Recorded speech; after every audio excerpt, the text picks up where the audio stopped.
الحمدللہ اس ملت اسلامیہ کا وہ سنہرا زمانہ تاریخ میں محفوظ ہے کہ ہند سے لے کر یورپ کے آخری کنارے اسپین تک اسی قرآن و حدیث کے پیروکاروں کی حکومت تھی، اور لگ بھگ 1000 برس تک مسلمان مدبر سائنسداں پوری دنیا پر چھائے رہے۔ کسی ملت کے لیے اس سے بڑا المیہ کیا ہو سکتا ہے کہ وہ ماضی سے رشتہ توڑ لے اور اپنی تاریخ کی اس روشنی سے محروم ہو جائے جو حال کی راہ منور کرتی اور مستقبل کی نشاندہی کرتی ہے۔ یہ بات افسوسناک ہے کہ ہم مسلمان سائنسدانوں، مفکروں اور ارباب علم کے ان کارناموں سے پوری طرح واقف نہیں جو انہوں نے علم کے میدان میں سر انجام دیے ہیں۔ جب ہم بنی نوع انسان کی اس زرعی تاریخ کے مزید چند اوراق الٹتے ہیں تو عہد قریب میں ہمیں ایک ایسی شخصیت جلوہ سما نظر آتی ہے جو ایک طرف ائمہ اسلام کے ہمدم و ہمراز، ان کی دینی بصیرت اور مذہبی شعور سے آگاہ اور غزالی و رازی کے اثرات سے باخبر، تو دوسری طرف ابن سینا،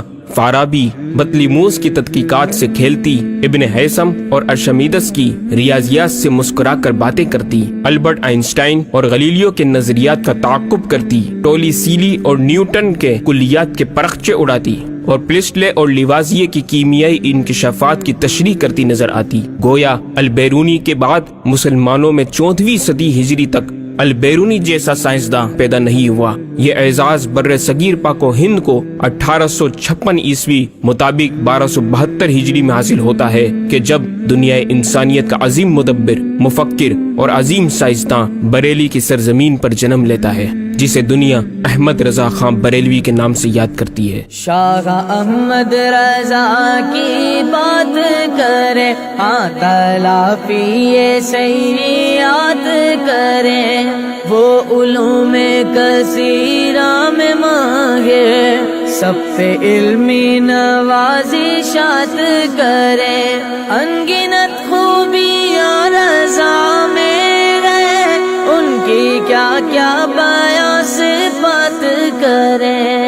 احمد رضا آدمی تھے یا جن، خود انہی سے سنیے۔ لکھتے ہیں، میرے استاد جن سے میں ابتدائی کتاب پڑھتا تھا، جب مجھے سبق پڑھا دیتے 1-2 مرتبہ دیکھ کر کتاب بند کر دیتا، جب سبق سنتے تو حرف بحرف لفظ بلفظ سنا دیتا۔ روزانہ یہ حالت دیکھ کر سخت تعجب کرتے۔ ایک دن مجھ سے فرمانے لگے کہ احمد میاں، یہ تو کہو کہ تم آدمی ہو یا جن، کہ مجھ کو پڑھاتے دیر لگتی ہے اور مگر تم کو یاد کرتے دیر نہیں لگتی۔ آپ نے اکثر علوم اپنے والد ماجد سے حاصل کیے، جن کا ذکر آپ خود فرماتے ہیں کہ علوم و فنون وہ ہیں جو اپنے والد سے حاصل کیے، علم القرآن، حدیث، اصول حدیث، فقہ حنفی، فقہ جملہ مذاہب، اصول فقہ، جدل مہذب، تفسیر، عقائد و کلام، نحو، صرف، معانی، بیان، بدیع، منطق، مناظرہ، فلسفہ، تکسیر، حیت، حساب، ہندسہ، اور وہ جنہیں میں نے اساتذہ سے بالکل نہیں پڑھا، پر نقاد علماء کرام سے مجھے ان کی اجازت حاصل ہے۔ قرات،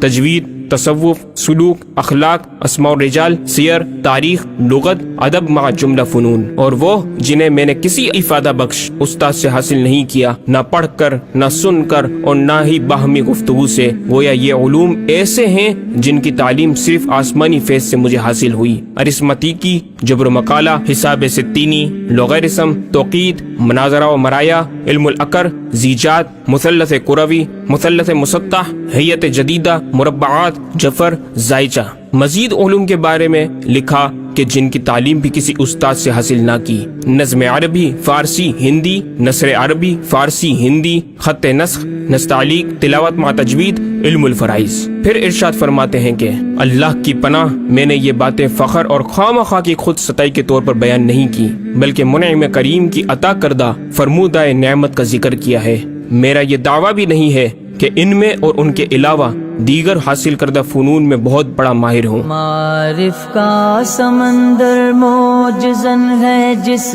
کے سینے میں، وہ مقبول در خیر البشر احمد رضا تم ہو۔ اے مجدد احمد رضا، ضیاء طیبہ کی دعوت پر 101ویں عرس میں تشریف لائے شرکا اور ناظرین کو بتائیے کہ آپ نے یہ کمال درجہ کیسے پایا۔ فرماتے ہیں، فقیر کا درس بحمدہ تعالی 13 برس 10 مہینے 4 دن کی عمر میں ختم ہوا۔ اس کے بعد چند سال تک طلبہ کو پڑھایا۔ فلسفہ جدیدہ سے تو کوئی تعلق ہی نہ تھا۔ علوم ریاضیہ و ہندسہ میں فقیر کی تمام تحصیل، جمع، تفریق، ضرب، تقسیم کے 4 قاعدے کہ بہت بچپن میں اس غرض سے سیکھے تھے کہ فرائض میں کام آئیں گے، اور صرف شکل اول تحریر اقلیدس کی، جس دن یہ شکل حضرت اقدس حجت اللہ فی الارضین، معجزہ من معجزات سید المرسلین و خاتم المحققین سیدنا الوالد قدس سرہ الماجد سے پڑھی اور اس کی تقریر حضور میں کی، ارشاد فرمایا تم اپنے علوم دینیہ کی طرف متوجہ رہو، ان علوم کو خود حاصل کر لوگے۔ جب عشق سکھاتا ہے آداب خدا گاہی، کھلتے ہیں غلاموں پر اسرار شہنشاہی۔ پھر واقعی دنیا نے دیکھا کہ امام احمد رضا نے کئی علوم حاصل کیے، بلکہ ہر ایک علم و فن میں اپنی کوئی نہ کوئی تحریر یادگار چھوڑی، جبکہ بعض کو آپ نے خود ترک فرمایا۔ ناظرین کرام، اگر ہم ان کی علمی خدمات کو ان کی 66 سالہ زندگی کے حساب سے جوڑیں تو ہر 5 گھنٹے میں دین کا یہ مجدد ایک کتاب ہمیں دیتا نظر آتا ہے۔ ایک متحرک ریسرچ انسٹیٹیوٹ کا جو کام تھا، امام اہل سنت نے تنہا انجام دے کر اپنی جامع شخصیت کے زندہ نقوش چھوڑے۔ اسلام کے اس مفکر و مدبر نے سائنس کو بھی اسلامی رنگ میں رنگ کر دینی علوم میں ان کا استعمال فرما کر انہیں علوم دینیہ بالخصوص علم فقہ کا خادم بنا دیا۔ اے مجدد وقت، ضیاء طیبہ آپ سے سوال کرتی ہے کہ کیا آپ سائنس کے خلاف تھے؟ آپ سائنس کے مستغرق گمراہ فلسفیوں کا رد کرتے ہوئے آخرت کا انجام یاد دلاتے ہوئے فرماتے ہیں، عزیزوں خدا را غور کرو، قبر میں حشر میں تم سے یہ سوال ہوگا کہ عقائد کیا تھے اور اعمال کیسے، یا یہ کہ وہ کلی طبعی خارج میں موجود ہے یا معدوم۔ تو پھر اے امام احمد رضا، آپ ہمیں بتائیے ذرا کہ سائنس کا علم کتنا سیکھنا چاہیے؟ فرماتے ہیں، عزیزوں میں نہیں کہتا کہ منطق اسلامیہ، ریاضی، ہندسہ وغیرہ اجزائے جائزہ فلسفہ نہ پڑھو مگر بقدر ضرورت، پھر ان میں انہماک ہرگز نہ کرو، بلکہ اصل کار علوم دینیہ سے رکھو۔ راہ یہ ہے اور اللہ جسے چاہے سیدھی راہ دکھائے۔ اب آئیے ناظرین، انجمن ضیاء طیبہ آپ کو آپ کے امام کے علمی کہکشاؤں کی سیر کروائے۔ منار قصر رضا تو بلند کافی ہے، تم اس کے ایک ہی زینے پہ چڑھ کے دکھلا دو، فتاوی رسمیہ تو ایک بڑی کرامت ہے، ذرا ہدائی کے بخشش ہی پڑھ کے دکھلا دو، ذرا ہدائی کے بخشش ہی پڑھ کے دکھلا دو۔ احمد رضا بریلوی پہلا مسلم سائنسدان جس نے 8 سال کی عمر میں پہلی کتاب بزبان عربی شرح ہدایت النحو لکھی، جو اس صدی کی سب سے بہترین IQ ظاہر کرتی ہے۔ احمد رضا بریلوی پہلا مسلم سائنسدان جس نے 30 سال کی عمر میں میڈیکل ایمرولوجی کے حوالے سے قرآنی آیات فی ظلمات ثلاث بیان کی، اور 30 سال ہی کی عمر میں میڈیکل فزیولوجی سے متعلق خوبصورت تحقیق انیق فرمائی، جو جدید میڈیکل ریسرچ سے مطابقت رکھتی ہے۔ احمد رضا بریلوی پہلا مسلم سائنسدان جس نے 1896 میں بر صغیر پاک و ہند میں سب سے پہلے اپنی کتاب السمسام میں الٹرا ساؤنڈ مشین کا فارمولا نظریہ روشنی لائٹ تھیوری کی بیس پر پیش کر کے سائنسی دنیا میں سبقت حاصل کر لی۔ یہ بحث آج کل پائزو الیکٹرک فینومینن کہلاتی ہے۔ احمد رضا بریلوی پہلا مسلم سائنسدان جس نے سب سے پہلے 1896 میں اپنی کتاب السمسام میں ٹوپولوجی سے متعلق تھیوری پیش کی۔